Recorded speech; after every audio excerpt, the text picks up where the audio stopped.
Stress जो बीमारी है, ये जो तनाव है, ये किस किस को हो सकता है? क्या कोई ऐसा क्राइटेरिया है, क्या कोई ऐसा लेवल है कि ये पार्टिकुलर उसी इंसान को होगा?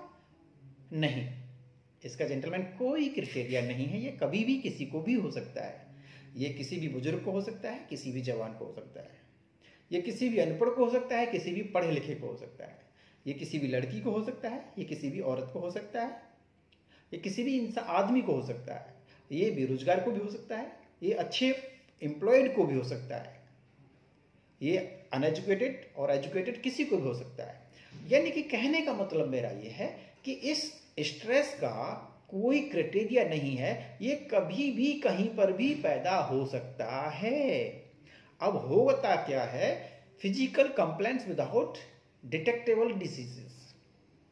अच्छा, कैसे इसको पहचाना जा सकता है? तो इसकी पहचान करने के लिए सिंपल सी चीज़ें, कुछ ऐसे सिम्टम्स हैं। तो सिम्टम्स क्या क्या है? सबसे बड़ी चीज़, पहला सिम्टम्स, अगर कोई व्यक्ति इस डिसीज से, इस स्ट्रेस से परेशान है और आप उसको चाहते हैं कि उसकी पहचान कर सकें, क्योंकि ये खतरनाक है बहुत, और इसको पहचानना और इसका सॉल्यूशन निकालना बहुत इंपॉर्टेंट है लाइफ के अंदर। अदरवाइज हो सकता है कि कोई इसके चक्कर में इतना फंस जाए वो इससे उबर ही ना पाए। तो उससे पहले आपको एक सॉल्यूशन ढूंढना है। तो सबसे पहले है कि स्ट्रेस को पहचानना बहुत इंपॉर्टेंट है।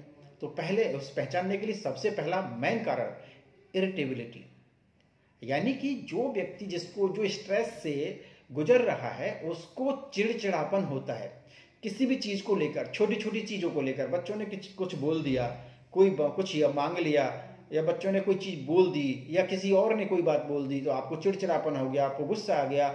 यानी कि उस व्यक्ति को किसी आदमी की रेस्पेक्ट से, किसी आदमी की फीलिंग से कोई लेना देना नहीं है, वो चिड़चिड़ा हो गया किसी को कुछ भी कभी भी सुना देता है। तो पहली चीज़ है इरिटेबिलिटी, यानी कि वो इरिटेट होता है छोटी छोटी सी चीज़ों पर। जब छोटी छोटी सी चीज़ों पर इरिटेट होता है तो वहाँ पे सोचने की ज़रूरत है कि कुछ तो गड़बड़ है इस व्यक्ति के साथ में, तो वहाँ पे सॉल्यूशन निकालने की ज़रूरत है। दूसरा, चेंज इन बिहेवियर। तो चेंज इन बिहेवियर मतलब अब उसका जो बिहेवियर है वो नॉर्मल नहीं होता है, उसके बिहेवियर में अंतर आता है। एक व्यक्ति है जो पहले कभी भी छोटी छोटी सी चीज़ों का, किसी का बर्थडे है या किसी का शादी है या किसी का कोई ऑर्गेनाइजेशन है, कि कोई फंक्शन है घर में, या किसी से नॉर्मल बातें करता है, तो पहले एक व्यक्ति है जो हंस के बात करता था, बोल के बात करता था और किसी भी चीज़ को एंजॉय करता था। लेकिन अभी क्या है, उसके बिहेवियर में चेंज आ गया, उसका जो व्यवहार है वो बदल चुका है। पहले जहाँ पे वो छोटी छोटी सी चीज़ों को बड़ा एंजॉय करता था, अब उसको कोई फर्क नहीं पड़ता।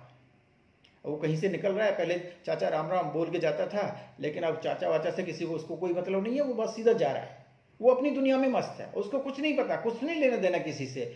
घर में कोई फंक्शन हो रहा है, उसको कोई ज़्यादा मजा ही नहीं, मतलब ही नहीं आ रहा है, कोई डीजे पे डांस वांस करने का कोई मतलब ही नहीं है, क्योंकि उसके बिहेवियर में चेंज आ गया। जो पहले बंदा खुश रहता था, उसकी जो खुशियां थी उस पर ताला लग गया, और वो स्ट्रेस का मतलब स्ट्रेस का वो शिकार हो चुका है, जिसकी वजह से उसका व्यवहार बदल चुका है। Lack of interest. Lack of interest मतलब उस व्यक्ति को जो इस स्ट्रेस से ग्रसित है, उस व्यक्ति को किसी भी प्लेजरेबल थिंग्स, प्लेजरेबल जो खुशियां देती हैं, उन प्लेजरेबल थिंग्स के अंदर उस व्यक्ति को किसी से कोई मतलब नहीं होता है। कहने का मतलब मेरा यह है कि अगर कहीं पे कोई डीजे चल रहा है, कोई पार्टी मनाई जा रही है, वहाँ पे सभी लोग डांस कर रहे हैं, लेकिन जो व्यक्ति तनाव में है, ऐसे व्यक्ति को कोई मतलब नहीं होता है किसी से, वो चुपचाप खड़ा रहेगा।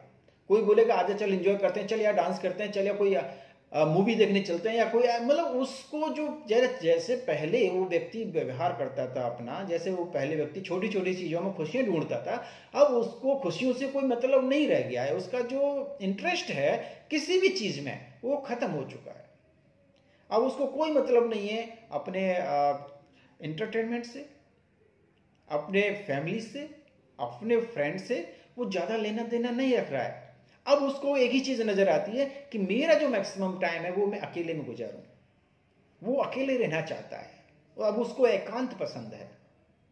और ऐसे व्यक्ति को कभी भी अकेला नहीं छोड़ना चाहिए, जो कि बहुत ही लाइफ में डेंजर है।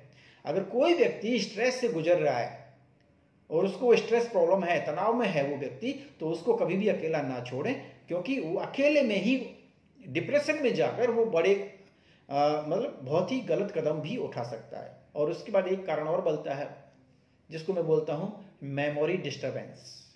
स्ट्रेस की वजह से आप तनाव में हैं, वाइफ ने बोला था ये आइटम लेकर आना है, आप बाजार गए लेकिन भूल गए मंगाया क्या था।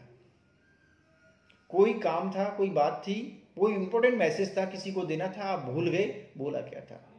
यानी कि मोस्ट ऑफ द टाइम आपकी जो मेमोरी है वो डिस्टर्ब रहती है। तो जिसको बोलते हैं मेमोरी डिस्टर्बेंस।